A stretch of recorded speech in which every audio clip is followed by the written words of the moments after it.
So our brother says that, is it possible that the adhab will be lifted from the one in the qabr because of a dua of the living? And we will talk about this next week, but in a nutshell, yes, inshallah. Yes, go ahead.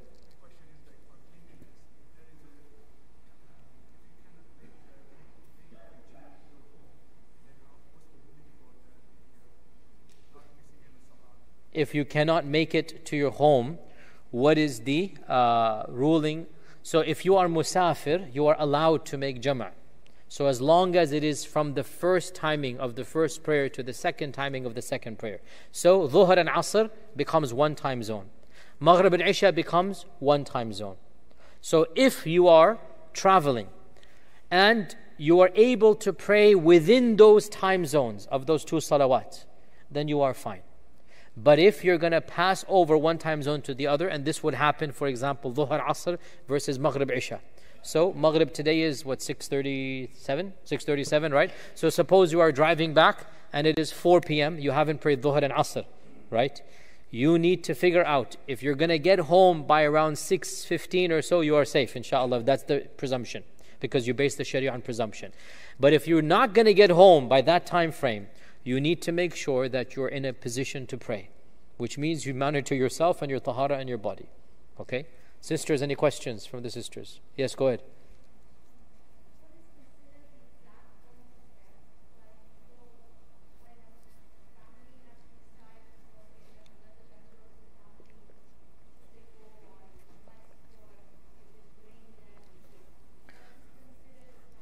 Our sister is asking, what is the Islamic definition of death, especially when we have to talk about organ donation and when we can quote-unquote pull the plug, etc. The response to this, as somebody who is a member of the Fiqh Council of North America, we have been discussing this topic for the last 2 years. There is no clear-cut Islamic, unequivocal position, because all people of faith and even people of no faith, they are discussing this issue. When is a person technically dead? There are certain things that are clearly pretty much considered to be dead when there's absolutely no brain activity, no vital signs. And there are certain things that are clearly not death, and there is a gray area in the middle. We are still in the process of releasing a fatwa about this. But in the interim, we are saying that if a group of doctors have decided that he is beyond saving, and this is typically a combination of brain death with one or two other things, that if a group of doctors say that this is now unfeasible, it is not typical for this person to come back.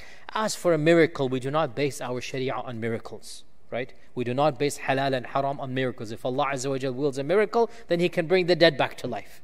But we do not base rulings on miracles. So generally speaking, when the vital organs cannot function on their own, or when brain death has occurred, generally speaking, the fatwa is that it is permissible to withdraw life support at that stage. And Allah Azza wa Jalla knows best. Yes?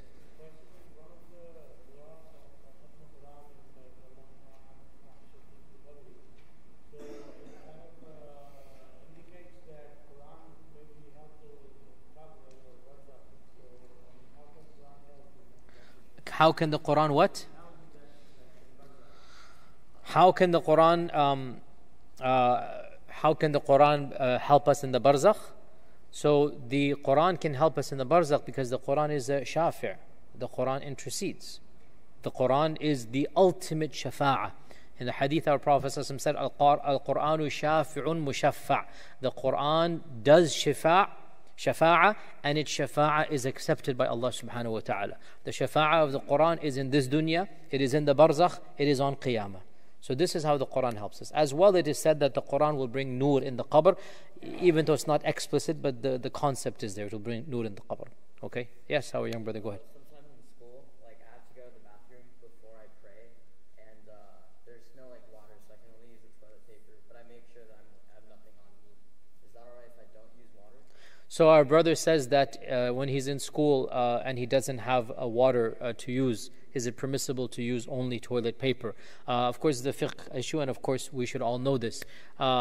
by unanimous consensus of all the scholars of Islam, there is no controversy at all. Can you believe this is something that is cultural in our minds? But none of the scholars of Islam ever said that it is obligatory to use water after urine or even after defecation, al-bawl, al-istinja, al-istijmar, because most of the Sahaba did not have access to that much water, that they're always using water.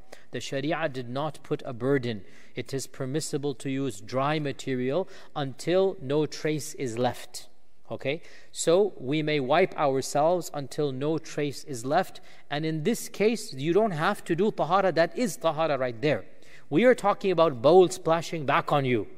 That's what we're talking about, right? As for not using water, you are tahir, you are pure, as long as you wiped yourself such that there are no traces left. Okay. Now, another thing that is practical advice, if you haven't been taught this, let me teach you this, and no problem. And there's no embarrassment in the Sharia. We should learn this stuff. You can also take some tissues and make them wet under the faucet and sink, and then use that as a little bit of water to wipe yourself with. Okay. So this is also something that you can use, but it is not obligatory to do that. And in case you cannot go outside and come back again and again, like there's a long line and you have to take your turn, for example, so you cannot go outside and come back in with the toilet paper, whatnot, no problem. As long as it is wiped and there's no traces left, you are pure in that state, inshallah ta'ala. Sisters, yes, go ahead. You already asked, but go ahead, no problems. Nobody else of the sisters is asking.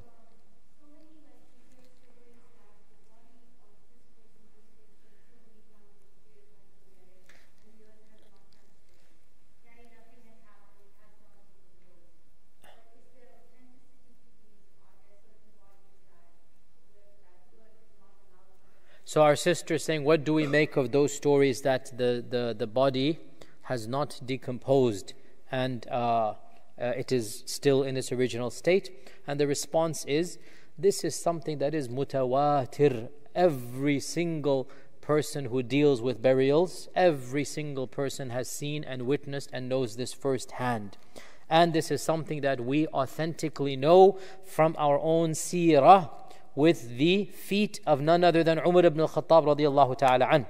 In the famous incident that is authentically reported and one of the most famous incidents of our history, that the wall of Aisha radiallahu anha collapsed in the 90s of the Hijrah. The wall collapsed because the wall of Aisha is a human structure. It's not something that is meant to be built forever. And a loud noise was heard outside of the qabr of the Prophet ﷺ, and it was just a collapse that happened there. And so they had to come in and they had to rebuild. And when the people came in to rebuild the wall, they were shocked to see 2 feet. Original, like no decomposition, fresh feet there. And the people almost had a heart attack because they were worried this might be the Prophet ﷺ, and that is such an embarrassment and such an issue. But then they calculated and said, no, this is the 3rd qabr. It is the feet of Umar ibn al-Khattab. So 100 years, or technically 80 years, right? Yeah, 80 years roughly, after the death of Umar al-Khattab, multiple people saw the actual feet of Umar ibn al-Khattab still completely there, and that's when the structure was fortified, and no one has really entered that chamber except for Imam al-Samanhudi in the 8th century, which if we ever talk about the seerah, or it's in my seerah lectures actually there. But so this is well known, it is true, and it is inshallah ta'ala a positive sign. Okay, yes, go ahead. We talk about different categories like kibr, namima, not cleaning after bathroom. So it sounds like they will not enter Jannah. Is that a statement forever, or is that a limit to it? We'll do the final question, inshallah. So our brother is saying, these punishments, do they indicate that they will never enter Jannah? And the response is no. Every believer, everyone who says La ilaha illallah will enter Jannah, right? Everyone who says La ilaha illallah with qalb, with iman, with ikhlas will enter Jannah. These are punishments that insha'Allah ta'ala will take away from the punishment of the hereafter. So as for this person who was careless with bowl, in the end of the day he prayed, and his prayer is a good deed, and his lacking of tahara is a bad deed, right? So his prayer is a massive good deed, even if he didn't do it properly. He deserves some punishment, but maybe he doesn't deserve Jahannam. So he is going to be punished in a way that is not exactly Jahannam. So it is not as bad as Jahannam. It is not there, but inshallah the goal then is he will get rid of his sin so that on Judgment Day, inshallah, he'll be able to enter Jannah directly. Some group amongst them will also enter Jahannam, but then they will be forgiven and then enter, inshallah, Jannah, inshallah. I apologize, time is finished, inshallah. You can ask me privately, inshallah. We will continue next week. Jazakumullah khair. Assalamu alaikum wa rahmatullahi wa barakatuh. لا يزال الخير حيا لا يزال إن في الدنيا سلاما وظلال أخبر الأيام أنها في وصال قم بنا وانظر لآيات الجمال قم بنا وانظر لآيات الجمال